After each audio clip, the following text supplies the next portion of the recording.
Сэдв бол одоо сөөх байгаа. За өөрөө бол Солонгоо чи бол одоо бас сөөхийг хариуцаж ажилдаг хүний хувьд одоо сөөх гэж ер нь яг юу юм бэ?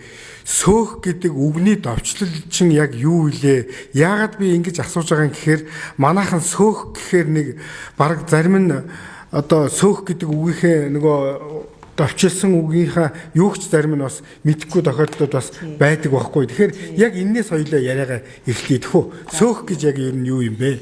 За сөөх гэдэг маань сууц өмчлөгчдийн холбоо. За сууц өмчлөгчд гэдэг маань одоо байрны эзэд тий. За тэгээ холбоо гэхээр нэгдэл. За тэгэхээр энэ сөөхийг сайн дураараа нэгдэж байгуулж гин гэсэн үг.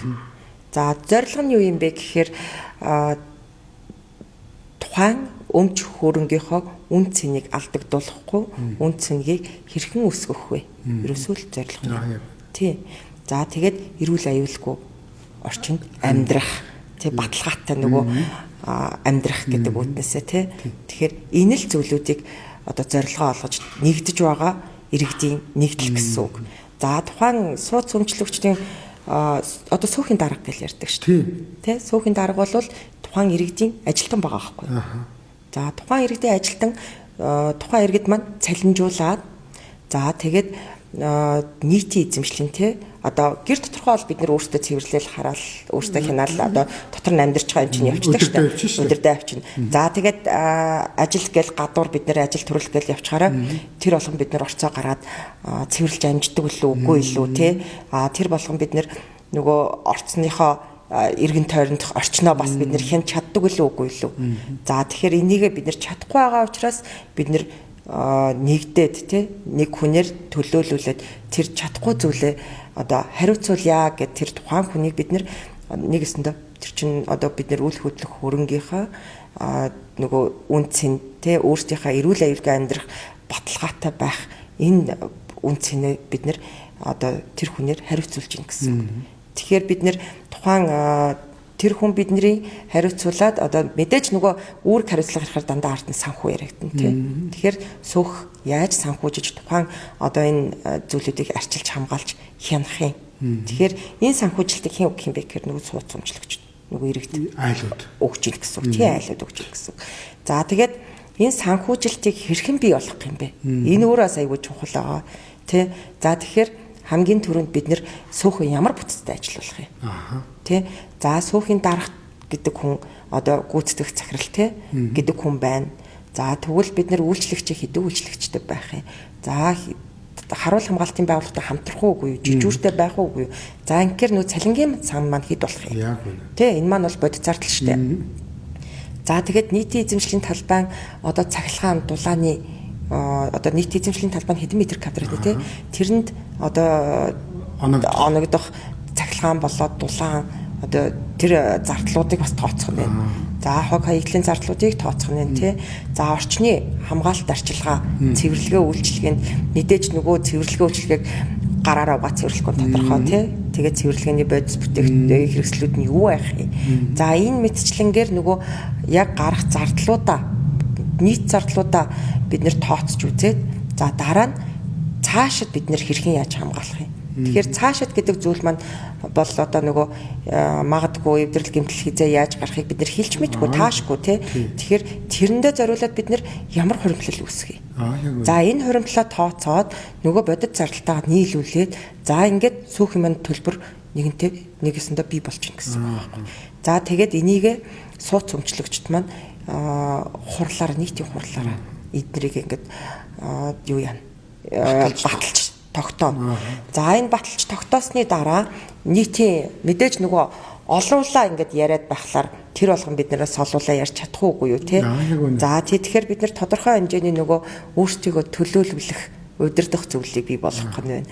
За удирдах зөвлөл бий болоод нөгөө сөөхийн даргатай хамтраад ер нь эцсийн шийдвэр гаргах нь оршин суугчид шүү дээ. Сөөхийн дарга тэр гүйцэтгэх захирал гэдэг бол оршин суугчдын хүсэлтээр мөнгийг нь зөв зохистой хуваарлаад түүний дагуу зарцуулаад түүний дагуу нөгөө доор ажиллах ёстой хянаад тий ажиллах ёстой үүрэгтэй.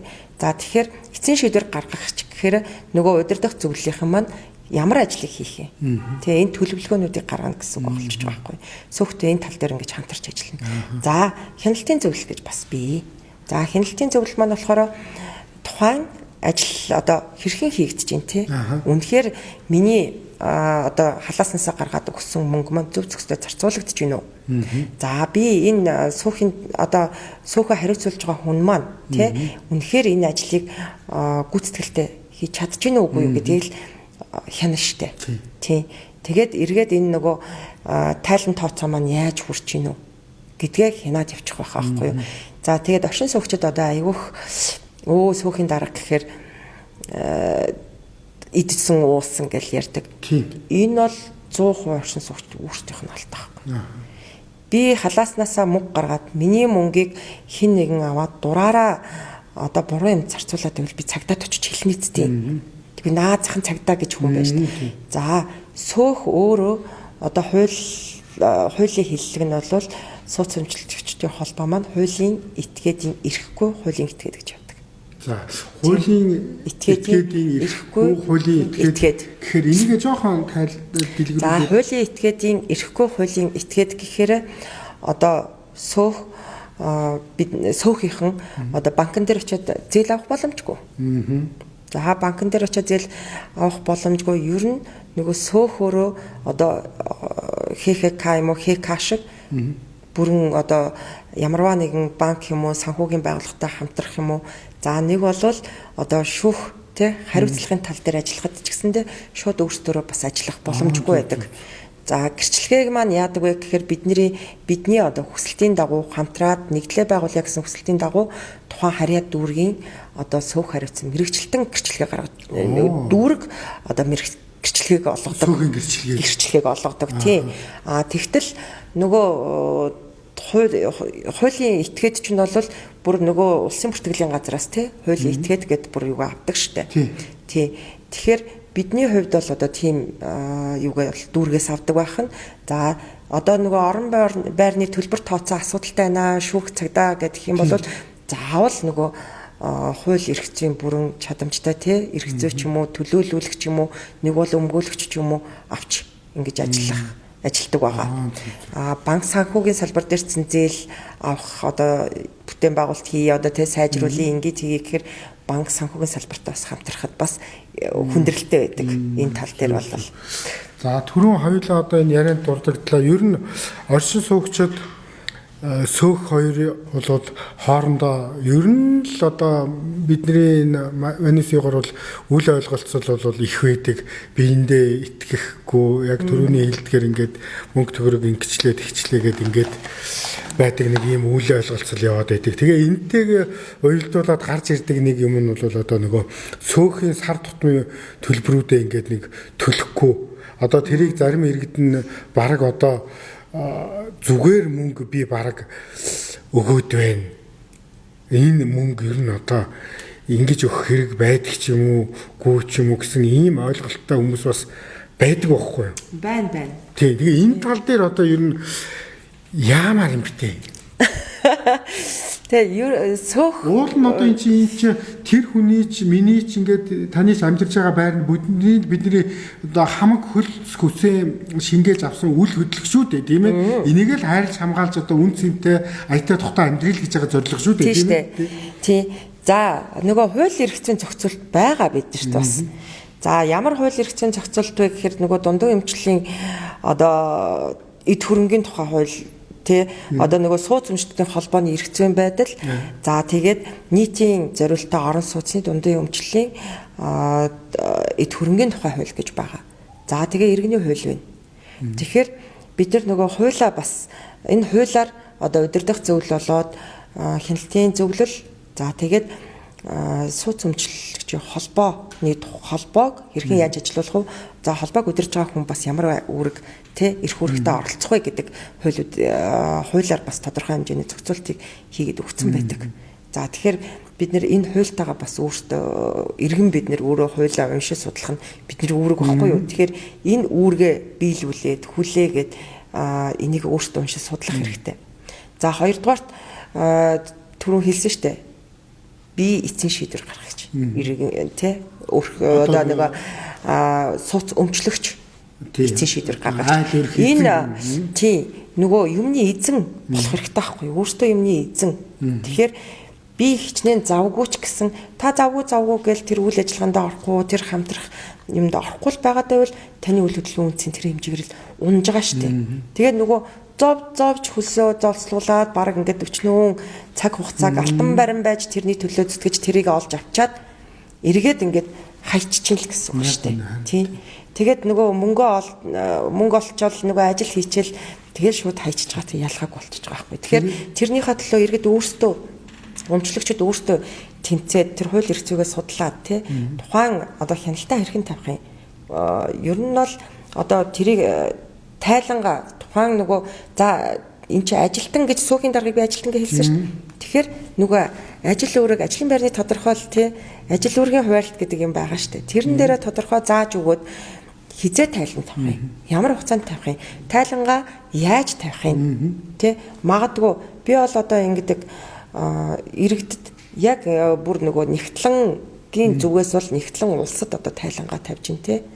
Сүүхийн дарга бол зүгээр нөгөө ойлгомжтой байдлаар Excel дээр тэ зарцуулалт зардал тий нөгөө орлогоо тий ингээл гаргаад тавьчих хэрэгтэй байгаа байхгүй.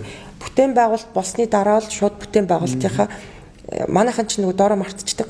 Тэгэхээр тийм учраас томоохон бүтээн байгуулалт хийвэл бүтээн байгуулалт хийснийхаа дараа шууд тайлангаа гаргачих. Яг тэрнийхээ л тайлангаа гаргацдаг ч юм уу. За тэгээд хөгшин настай хүмүүс нөгөө Facebook орчинд нөгөө Facebook-ыг ашигладаг ч юм уу те сошиал орчмыг ашигладаг хүмүүс бас байдаг шүү. Тэр хүмүүстэй хэвлээд өгчих ч юм уу. За тэгээд одоо нийгэм өөрөө одоо цахимжий те бүхий л одоо боломжууд бий болчиход байна шүү. Тэгэхээр энэ хурал хувь заавал тэр 50%-ийг биетэр гэж яхаар бас одоо энэ цахим орчин те Zoom Google Meeting ч байд юм уу Zoom ч байд юм уу тиймэрхүү зүйлээр хуралдаад эрцээ бүрдүүлцдэг. Эргээд одоо нөгөө тэр сошиал орчнороо одоо энэ иргэдтэй өмчлөгч нар маань те ямар хууль дүрмийг баримтлах нь тэрийг бас өөрсдөө ингээд мэдээд бие биендээ зөвлөөд туслаад хамтраад явцдаг.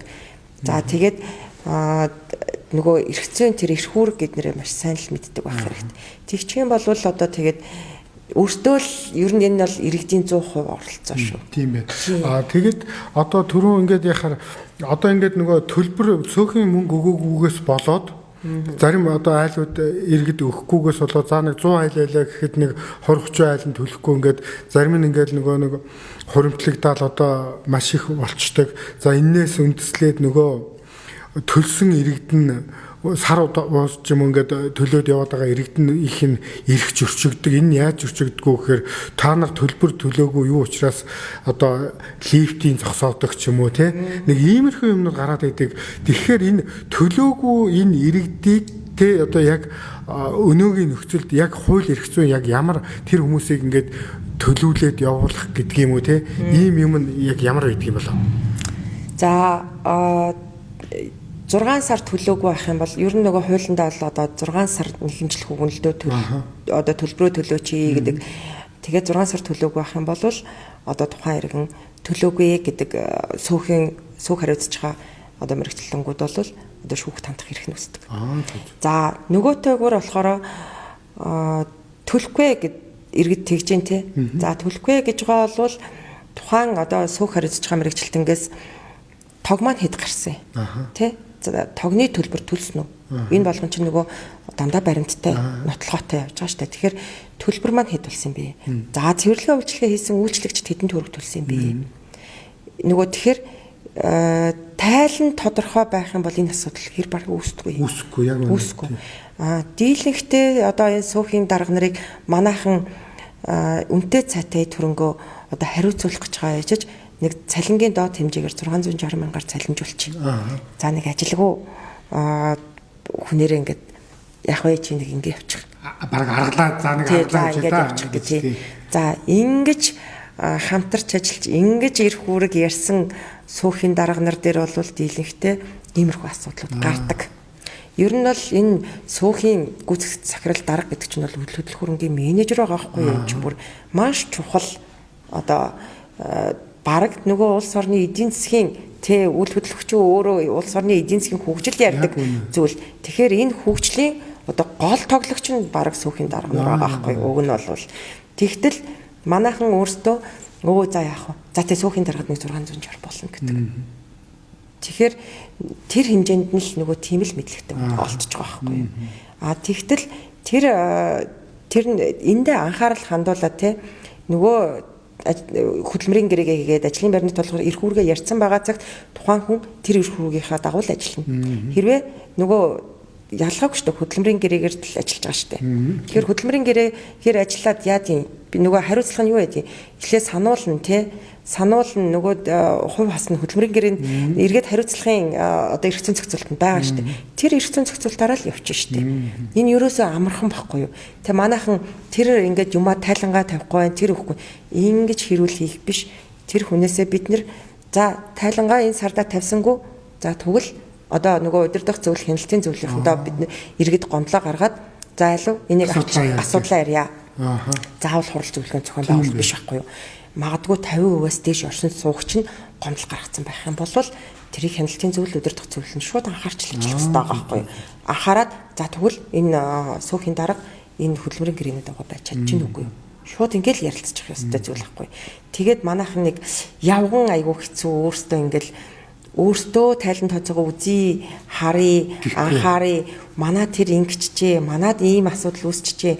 Энэ дээр нэг ингэж янзлмаар байна, энэ дээр нэг ингэмээр байна гэдэг асуудлыг ярилцдаг мөртлөө энэ юу ч хийгээд байгаа юм гэдэг. Тэр нэг өөртөө судлаагүй, оролцоогүй. Тэр одоо нөгөө тэр энэ иргэд бас л би одоо л энэ дээр иргэд ингээд өөртөө л бас нөгөө анханасаа үүсгэн байгуулагч нь хий өмчлөгчд хяналтаа тавих хэрэгтэй үүрэг нь тэднэрийг тий цалингаахын гаргаж чад өөрсдөө л гаргаж чад. Тэгэхээр 100% өөрсдийнх нь гарт бүх юм байгаа байхгүй. Тий. Тэгэхээр одоо тэр нөгөө лифт юм уугийн тасалж барьдаг бол энэ ч одоо ингээд бусад хүмүүсээ хохироод байгаа шүү дээ тий. Энэ бол одоо тийх ёстой юм. Үгүй шүү дээ. Тэгээ ажилт нь яах юм захирлынхаа лифтээр нь явуулахгүй гэх юм уу? Ерөөсө тэр шүү дээ. Тий. Тэр чинь ажилт нь шүү дээ. Тэгээд захирал мөнгө нь явуулахгүй гэх юм уу? Миний цалин өгөөг юм чинь би лифтээр явуулахгүй гэх юм уу? Ерөөсөө л тэр байгаа байхгүй юу? Тэгэхээр нөгөө хуулиндаа байгаа шүү дээ. Зорчих эрхийг хязгаарлах эрх байхгүй шүү. Тэр чинь эрх бүхий субъект нь биш шүү дээ. Тэр юу гүйцэгдэг хүн биш шүү дээ. Тэр бол зүгээр тэр тухайн сууц өмчлөгчдийн ажилтан байхгүй юу? Тийм бэ. Тий. Тэгэхээр бусдын зорчих эрхийг хязгаарлаж болохгүй юм байна тийм. Тэр тог мог таслана гэдэг бол бас байхгүй тийм. Бүр тэгж ярих юм бол нөгөө хотхны хаалтны чипийг хүртэл өгөхгүй юм. Болохгүй шүү дээ. Тийм яг. Тухайн хүний хаагаараа явж тэр одоо төлбөрөө төлөөгүй хүнтэй би төлбөрөө авахын тулд хаана гомдол гаргах ёстой вэ? Тэр газар нь тодорхой байх шүү. Тий, тодорхой хууль шүүхийн байгууллагаараа тэр хууль хяналтын байгууллагатай хандаа тэрийг хийлгэж шин. Түүнээс ш тэр хүн шууд одоо нөгөө хэрэг шийддэг хэргийг шууд шүүхээр л нөгөө энэ тасалж тийм ээ. Тий, шүүхээр тасалж нөгөө хэрэгтэн мөн бишийг чинь тэнд л тодорхой тогтоодог штэ. Тэгтэл тэр шууд тэгж тогтоодог эрх бүхий биш штэ. Тий. Тэгэхээр тэр бол тех ямар ч ирэх байхгүй. За дараагийн нэг асуулт бол одоо нэг ийм асуулт гарч ирж байна Солонгоо. Одоо ингээд шинэ байрууд ашиглалтанд ордог. За эхний 3 жил байрны тэр ашиглалтын засвар үйлчилгээг тухайн барилгыг барьсан компани хариуцна гэд 3 жил яваад тэрний дараа сөөхн байгуулагдана гэд ингээд явдаг. Энэ тал дээр нэг жоохон дэлгэрэнгүй одоо юу хэлгээч тийм ээ. За би түрүү хэлсэн сууц өмчлөгчдийн холбоо гэдэг бол сайн дурын сууц өмчлөгчдийн нэгдэл. За тэгэхээр нөгөө сууц өмчлөгчдийн ерөөсөө өмчөө хүлээгээд авсан л бол холбоогоо байгуулах хэрэг нээлттэй. Заавал тэр барилгын компани гэдэг зүйл одоо тэр ашиглалтын алба гэдэг үйлчилгээ гаргаад тэр оршин суугчдын өмнөөс мөнгө хураагаад хийнэ гэдэг бол энэ бол буруу тогтолцоо явж байгаа юм. Юу хуулиндаа ч одоо энэ яг нийтлэг шинэ байрууд яг ингэж л явж байгаа шиг харагдаад байна. Тий, тэгэхээр нөгөө яг анхны нөгөө нэгдэл үүсгэхийн тулд магадгүй одоо тэгж үүсгэсэн байхыг үгүйсэхгүй. Гэхдээ энэ дээр оршин суугчид өөртөөс нэгэнд би халааснаас мөнгө гаргаж байгаа бол тэрний хараас хяналтаа тавих л ёстой. Хэрвээ хяналтаа тавихгүйгээр тухайн барилгын компани өөрсдөө санаачлаа тий ашиглалтын алба үүсгээд тухайн хүмүүсээс мөнгө авчаад юм хийхгүй байгаад байх юм бол тэр чи одоо заллин шүү дээ. Харин тий шууд эрүүгийн хуулиар ярих хэрэгтэй шүү дээ. Тэгээд тэр хандах ёстой хууль хяналтын байгууллагт нөгөөд хандах ёстой тий тэр чинь бол шууд одоо заллин дээр нь л болж байна гэсэн үг шүү дээ. Тэгээд та одоо тэднээс чинь одоо заахаа байр ашиглалтын алба гээд мөнгө хурааж болно. Тэр чи одоо тайлан юмаа одоо тогтмол тавьж явах хэрэгтэй тийм ээ. Тий. За юун дээр мөнгө одоо бас энэ дээр ингэдэй. Барилгын компаниуд 3 жил хариуцсан шүү дээ. Бид нар яхаараа мөнгө өгд юм бэ гэдэг. За барилгын компани өөрийнхөө барьсан барилгынхаа анхны хийцлэлдээ 3 жил баталгаа өгөөд хариуцдаг юм. За тэгэхээр нөгөө лифтэн суучаа те нөгөө олон дац лифт одоо тухайн лифт маань өөрөө даацтай тодорхой нөгөө даацын хэмжээ заасан байгаа шүү. За тэрийг нь хэтрүүлэх. За нөгөө лифтнийхаа товчоор тоглох те нөгөө хүүхдээ одоо зөв хэрэглээнд сургаагүй те буруу хэрэглээнд сургацсан замбраагүй хүүхдээ айлуудын хүүхдүүд бол бас л лифтийг одоо ирлэг болчиход байгаа шүү дээ. Товчоор нь тоглоно. За томчуудын бас ухамсаргүй байдал нөгөө даац хэтрүүлэх хаалганд нь юм хавчуулах нөгөө ачаа баруугаа оруулахаа тий удаан барих хөөе тэрэ энэ хурдлачиг хүлээлгдэг. Энэ хүлээлгэх чинь ч өөрөө бас нөгөө лифт гацах эхний нөгөө эвдрэлийн шинж тэмдэг байхгүй юу. За тэгээд хаалгууд нүүж орж ийнэ гэдэг нэг хаалгуудны нугасанд юм хавчуулдаг. Ингээд нөгөө гажил төсчдөг тий хаалгууд нь эвдрэх. За хүүхэд нь нөгөө зураг за юмоо зөөж ийн гэд булан тохоогийн эвдэс сүйтгэх уг нь бол нөгөө өөдлөх хайл үүднээсээ гихчээр энэ орц чинь өөрөө манай нөгөө өөдлөнд дивжихийн хамгийн том илрэл хүн нөгөө ядраал ажилласаа орохоор хамгийн түрүүнд орц руу ордог шүү дээ гэрэл рүү ордог. Нөгөө сайхан 5 тухтай орчны эхлэл те хүнд нөгөө гой бүр ингээд нөгөө ажлын ядаргаа гэр хүртэл ороход тэр бүхнийг тайлах одоо яг зам чинь орц байгаа байхгүй. Тийм. Тэгэхээр тэрийг ингээд гэртайгаа адилхан тэр хүний л үйл хөдлөх шүү дээ. Тийм шүү дээ. Тийм. Тэнд асуудал гарвал тэр хүн мөнгөө гаргаад тэрийг засна. Яг үнэ. Тийм. Тэгэхээр энийг л аюулсан ухамсарлаад ойлгоод тийм. Ерөөсөө нөгөө миний худалдаж авсан орон байрны маань нэг бүрдэл хэсгээ энэ орц чинь гэдгээл ойлгож мэдэрх. Одоо манайхан нэг яг нөгөө ийм үг өгдөг штэ. Миний гашаа цэвэрхэн бол гудамж хогтой өнөө яв байна уу? Ямар хамаатай ингэдэг сэтгхүүр хандаад байгаа байхгүй тий. Тэгэхээр энэ орцоо өөртөө хайрлаж хамгаалах л ёстой байгаа байхгүй юу? Тийм. Тэгэхээр нөгөө одоо нөгөө гарчгаа зардлаа өөртөө шийдэх нь байна, өөртөө хяналтаа тавих нь байна, ирээдүйд бүтээн байгуулалт юу хийх нь тэрийгээ бас өөртөө ярилцах юм байна. За тэгээд цаашаага бид нэр үйл хөдлөлийн үнцнийг одоо барья, өшөө өндөр болгоё, хадгалъя гэх юм бол өөртөө бид нэр тэрэндээ ямар арчилгаа хамгаалт хийх юм бэ? Энийг бас бид нэр шийдэх юм байна. Тэгэхээр энэ дээр л аюул сайн ухамсарлаад ойлгочих хэрэгтэй. Тэгэхээр саяны ярьсанчлан энэ гинтлүүд дээр иргэд өөртөө төлнө. 3 жилийн хугацаа хамаагүй. Хамаагүй өөртөө төлнө. Эн чинь иргэдийн өөртөөс нь шалтгаалж. Тий өөртөөс нь шалтгаалж байгаа. Тэгэхээр барилгын компани 3 жилийн дараа хүлээлгэж өгөхдөө одоо улс тий тухайн барилгыг ямар дүгнэлт, ямар акт үлдээд одоо тэр бүртгэлд бүртгэж гин. Тэр гэрчлэгийг олгож гин. Тэгэхээр энэ дагуул сөөхөд хүлээлгэж өгөх хэрэгтэй. За дийлэнх сөөхүүд энийг бас мэддэггүй. Мэддгүйгээсээ болоод одоо тэр техникийн давхраа хүртэл ингээд хүлээж аваагүй. Газраа хүлээж аваагүй сөөхүүд айгүйх байна. Ингэн гот нөгөө газар ч гэсэндээ олгогдох хэрэгтэй шүү дээ. За. Өмчийн газар дээр хизэж барилга орон сууц барьдаг байхгүй. Тийм үү? Тий.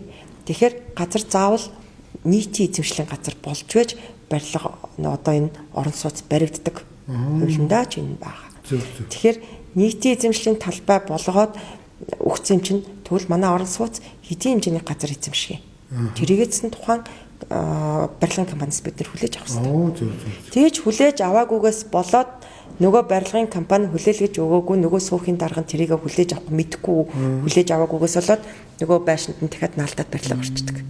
Гэхдээ мэдээж барилгын компани бол улсад яг тэр юугаан болол ном журмаараа л өгсөн байгаа шүү дээ. Ер нь бол тийм. Тийм. Өгсөн байгаа хэрнээ газраа хүлээлгэж өгөөгүй байх тохиолдол байна. Тийм. За ингээд нөгөө баашинтайгаа нийлүүлээд нэг жижигхэн офс ч юм уу, жижигхэн нэг бөөрөнд найчууд наага барчдаг.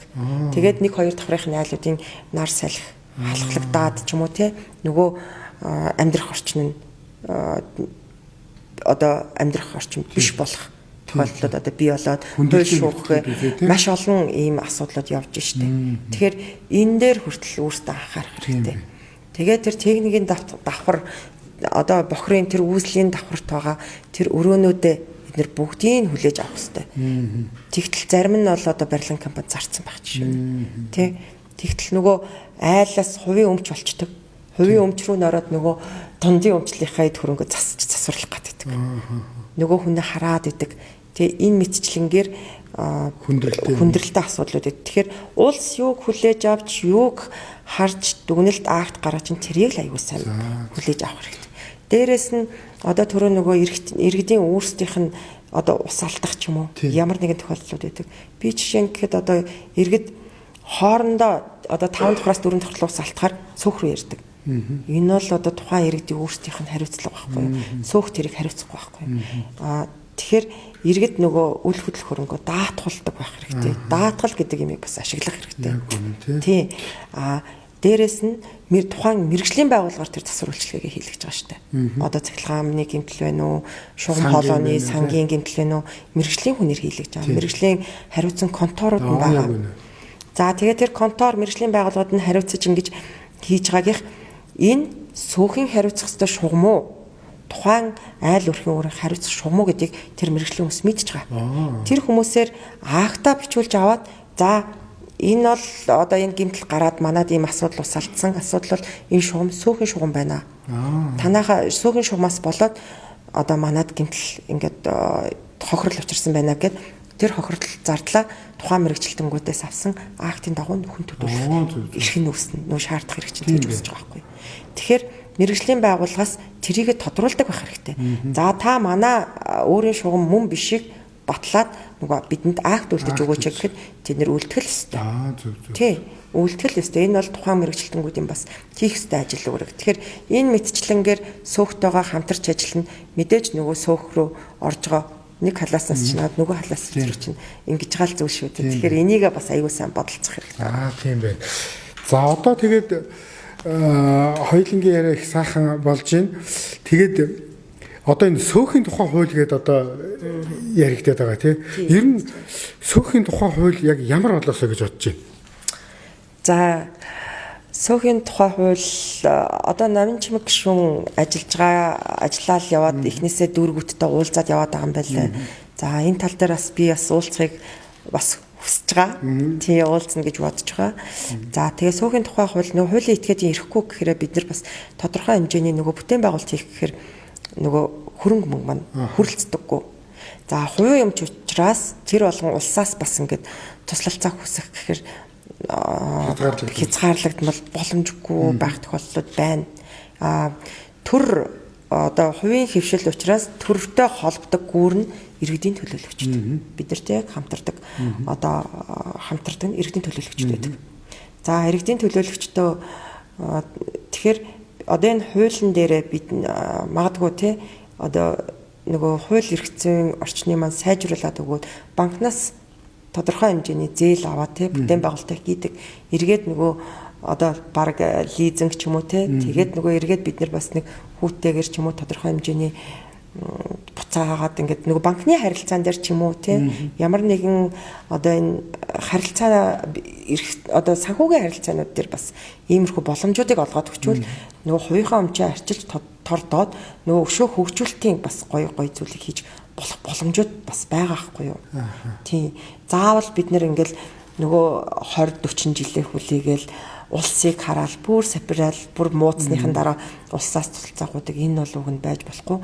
Тэгэхээр одоо иргэд ч гэсэн бид нар тэгж байгаа шүү дээ тий өөрсдийнхөө засвар үйлчилгээ хийх юм уу нөгөө санхүүгийн боломжгүй үедээ бид нэр банкнаас тусалцаа аваад тий өөрсөндөө дахиад ингээд бүтээн байгуулалтыг хийгээд эргээд банкнда бид нөгөө боломжоор ингээд хуваагаад өгч жишээ нэг ингээд санхүүгийн харилцаагаа зохицуулаад явж байна. Энэ дээр бас сөөхтөр ийм санхүүгийн харилцаа зохицуулаад өгч бол бас их зүгээр агаад байгаа байхгүй юу. Өөрсдийнхөө асуудлаа өөрсдөө даахад явна.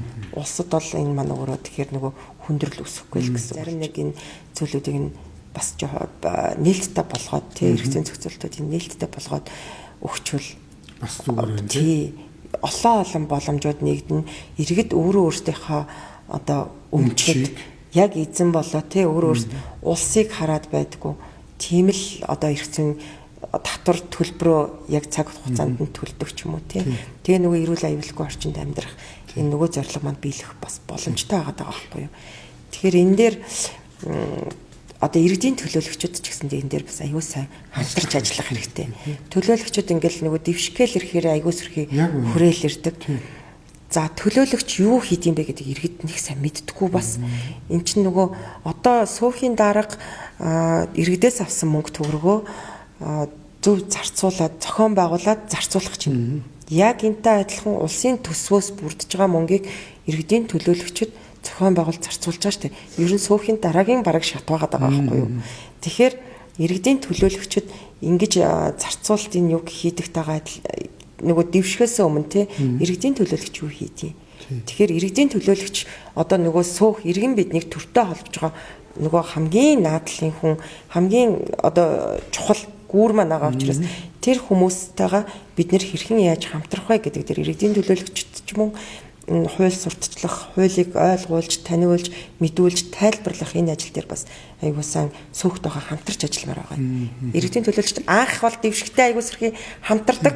Тэгээд тэрнээс цааш ер нь бол бараг байдаггүй байна. Одоо эндээс ингээд дүгнээд харахад иргэд бид нэр өөрсдөө ер нь бол энэ төлөөлөгч одоо тэр бүр одоо яг тэр тухайн орон нутгаас гарсан иргэдийн төлөөлөгч гэдэг чинь өөрөө ямар их чухал вэ гэдгийг бид нар бас өөрсдөө мэдэхгүй байгаа байхгүй тий. Тэгэхээр энийг иргэд өөрсдөө мэдээд энэ төлөөлж гарсан иргэнээ бүр одоо тухайн хорооноос нь төлөөлж гарч байгаа шүү дээ. Тэрийг бүр яаж шахаж шаардах уу гэдгээ дээр бас одоо бас иргэдийгээ нэлээ уриалмаар л байна л да тийм ээ. Ер нь одоо ийм штэ хуучны байр одоо над дээр жишээ нь гэхэд манай байранд ийм кейс болж исэн байхгүй юу. Манайх яг ингээд нөгөө удаж байгаа барилга 20 жил болсон барилга. Тэгэхээр үшээ нөгөө тэпэ дээрээ ингээд юугаар нөгөө цахилгааны трасс маань ингээд хоёр трасс холбоо ингээд юугаар явдаг гэд байх жишээний тий. За тэгтэл шинэ барилга хажууд одоо сүндэрлээ. Тэгтэл шинэ барилгууд одоо бүр эндээс болоод цахилгаан чинь болгонго алдсан шүү дээ. Тэгтэл тэр тэпэ дотор шинэ гэр үүсгэх хэрэгтэй байт юм байна. Тэгтэл хуучны нөгөө барилгынхаа манай барилгын нөгөө үндсэн кабелийг одоо алах гэж ярьдсан байлээ тэд нэр алаад нөгөө шинэ байгууллагын юмыг оруулж ирж байна. Кабелийг холбоцсон байгаа байхгүй. Тэгтэл бид нөгөө үндсэн кабель маань тэгээд ажиллагаагүй. Тэгтэл нөгөө сэлгээний тэг хоёр дахь кабелаараа явж хаад тэр маань нөгөө олон жилийн илэгдэл ачаалаад байхгүй гэмтээд. За ингэсэн үндсэн кабель маань ажиллагаагүй болсон. Тэгээд бид нэр 2-3 хоног тоггүй хийчихсэн. За ингэн гот тухайн одоо тэпэ хариуцдаг инженерүүд энэ ерөөсөө тэгэл нөгөө авилгал арын хаалгын л асуудал байхгүй. Тэгэхээр төрийн байгууллага энэ дэр бүр айгу том энэ дэр бол бүр хариуцлага хүлээх үз. Төрийн байгууллагын 100% хариуцлага асуудал яригдж байгаа байхгүй. Тэр цахилгаан үүсгэгч тэр тэпэч өөрөө бас онцгой объект шүү дээ. Тэр онцгой объект руу хэн болгон халдаад байдаггүй. Чадахгүй шүү дээ. Тий. Тэр чинь өндөр хүчтэй. Тий, өндөрийнхэн ажил нь тэр энэ айгу тэр дотор тэгж явж ин гэхээр ингээд сүүхийн дарга нар тэр бүр мэддэггүй. Би ч гэсэн ингээд сая өөрт тохиолдож мэдчихэж байгаа байхгүй юу. Тэгэхээр энэ мэдчлэн бид нар ер нь бас ингээд анханасаа тэр газраа хүлээж авахдаа за тэгээ газрын доогор явж байгаа шууган, барилгын зураг бүх юмаа хүлээж авах хэрэгтэй. За хоёр дахь чухал асуудал шинэ барилга баригдахад магадгүй манай хажуугаар одоо нөгөө тэдний шугам хол явах гэж байна. За манай барилгын хийцлэлт нөлөөлөх үгүй юу? Яг үнэ. За тэгтэл одоо нөгөө улсаас бичүүгээр нь авчирсан байдаг шүү дээ тий. Өө бид нэр газар ухах хэрэгтэй. Энэнгөр зөвшөөрлөлтөө энэнгөр дулааныхаа шугамыг холбох гэж байна. Энэнгөр бид нэр цахилгааныхаа шугамсалжийг явуулах гэж байна гэдэг. За нөгөө газар ухах маань болохоор манай суурнаас хэр доогуур явж байгаа юм. Инхээр нөгөө бидэнд тэр гэрчлэгээ тэр эрх зөвшөөрлийг хэн олгож ийн вэ? Яг үнэ. Тэ дүүрэг дээр олгож ийн үү? Нийслэл дээр олгож ийн үү? Яагаад дүүрэг дээр дүүргийн иргэдийн төлөөлөгч, нийслэл дээр нийслэлийн иргэдийн төлөөлөгч гэж байдгийг. Яг үнэ. Тий. Тэгэхээр тэр бичиг баримтууд одоо үнэхээр баталгаатай юу үгүй юу? Тэ? Энэ тал дээр би одоо жишээ нь манай тохиолдож илсэн. За тэгээ бичиг баримтууд авчираад үзүүлсэн. Би тэрийг одоо эднэр ингээд танил талаараа авцсан байхыг үгүйсэхгүй шүү дээ. Тийм шүү дээ. Тий, тэгээд миний эд хөрөнгө тэнцээ чинь яригдчихэж шүү дээ. Миний санхүү ард нь яригдчихэж шүү. Тэгэхээр тэрэн дээр би дүүрэг рүүгээ хандсан. За нийслэл рүүгээ ч хандсан. Нийслэл рүүгээ хандаад энэ бичиг баримтууд хууль ёсны мөн үү? Аль биесны мөн үү биш үү? За тухайн бичиг баримт зөвшөөрлийг барьж ирсэн барилгын компани инженерүүдийг нь ямар зүйл заалтаар хууль эрх зүйнтэй ямар зүйл заалтаар одоо энийг та нар биднэрт энэ зөвшөөрлийг авсан бэ гэх жишээний ингээд би тодруулаад за тэ нийслэлийн төлөөлөгч нараасаа бас холбогдох мэрэгчлэлтэнгүүдийн тэгвэл биднэрт мэрэгчлэлтэн гаргаж өгөө. Мэдээж би нөгөө барилгын мэрэгчлэлтэн биш учраас тэр зураг тайлбарыг мэдэхгүй шүү дээ. За аль хэмжээнээс доошоо ухахаар манай хэсэлт нөлөөлөх юм. Аль хэмжээ хүртэл ухвал нөлөөлөхгүй юм те. За энэ энэнгөр яваад эргээд тэгвэл бас би бас тэгвэл одоо ашигтайгаар яаж эргүүлж болох юм. Бас тэрийг л ч бас мэдмээр шүү дээ. Тэ нөгөө хажуугаараа ухуулж байгаа бол бас эргээд би яаж ашиглаж болох юм. Бас тэрийг мэдмээр ш. Тэгэхээр нөгөө инженер гэдэг улсууд чи яг мэрэгжлийн тэр чухал улсуудаа явуулаа. За тэгээ эдний инженер тэг ямар хууль эрх зүйн орчноо тий хууль эрх зүйн заалтыг баримтлаад энийг ингэж энэ зөвшөөрөл олгогдоод байгаа юм. Энэ болгоныг мэдчихэж тий эргээд нөгөө юм болгон хоёр талтай учраас ашигтай ашиггүй одоо сул талтай аюултай тал эрсдэлтэй талаа нэр тооцоолно бид нэр. Тэгэхээр энэ мэтчлэн бас төлөөлөгч нартай хамтрах тохиолдол байна. Тий. Тэгээд өнөөдрийн хоёулангийн сөөхийн тухай яриа бол Солонгоо маш их гоё яриа боллоо. Тэгэд хоёулангийн өнөөдрийн энэ яриа өөрийн чинь энэ сайхан сөөхийн тухай илэн далангүй энэ ярьсан үг одоо манай иргэд маш их сайн сонсож одоо өөрсдийнхээ амьдрал ахуй энэ үйл хөдлөх хөрөнгө хайрлах тал дээр бол энийг л маш их одоо сонсож мэдлэг мэдээлэл аваасаа гэж хүсэж байна тийм ээ. За тэгээд одоо энэ дэлгэрэнгүй яриа өгсөнд одоо баярлалаа. За тэгээд нэмж ярих юм байвал яриад хоёул яриагаа өндөрлөх үү. За тэгээд эцэст нь одоо хэлэхэд бол үйл хөдлөх хөрөнгөө ямар мэдлэгтэй ямар төвшний хүнээр мануулах вэ гэдгээ бас аюул сайн бодоорой тий энэ болгон дээр нөгөө харилцаа эргээл бас нөгөө олон мэрэгчлүүд яригдана тий тэгэхээр нөгөө сөөхийн дарга гэдэг одоо энэ яриа одоо бодол тий тэр одоо бодлоо авч хаяарай тэгэхээр ямар хүн байх ёстой би ямар үнэтэй тэ үн цэнтэй хөрөнгөө ямар хүнээр мануулах ёстой гэдгээ бас хариуцуулах ёстой гэдгээ аюул сайн тооцоолж бодож сураарай. Сонголтоо зөв хийгээрэй. Тий, сонголтоо зөв хийгээрэй. Тий. Тэгээ өөртөө бас аюул сайн мэдээлэлтэй, мэдлэгтэй, хариуцлагатай байх хэрэгтэй. Тий. Тэгэхээр энэ тал дээр бас манайхан нилээн эргцүүлж бодож нилээн ер нь судалгаатай л байдаг баймаар байна. Тэгээгүй ажиж нөгөө өөртөө хяналтгүй ажиж бусдын нэр төрийг гутаагаа те бусдын ажлыг гутаагаад нөгөө үн цэнийг алдагдуулаад байгаа хүмүүс бас нэг талдаа сууцамжлагчд өөрсдөө байгаа. Тийм өөрсдөө тэгж яриад тэгээ нөгөө сөөх муутай үл хөдлөх гэхээрээ тэр үл хөдлөхийн үн цэн бас л доош ундаг. Тий арчаатай чадварлаг сөөхтэй барилгын үнцийн дээшээ. Яг үнэ. Тий. Тэгэхээр эн чинь нөгөө үйл хөдлөлийн үн цэнийг хаана байх вэ гэдгийг шийдэж байгаа байхгүй юу? Тий. Тэгэхээр ямар хүнээр одоо хариуцуулах вэ гэдгийг аюул сайн бодох хэрэгтэй. 660 мянга гэдэг үний цалингийн доод хэмжээ байх хангалттай гэдэг маань бол тэгэхээр тэр бол одоо хойноцлоо. Тий. Тэрийгээ бас эргээд бодцоогоорой. За. За өстөх маш их баярлалаа. За баярлалаа.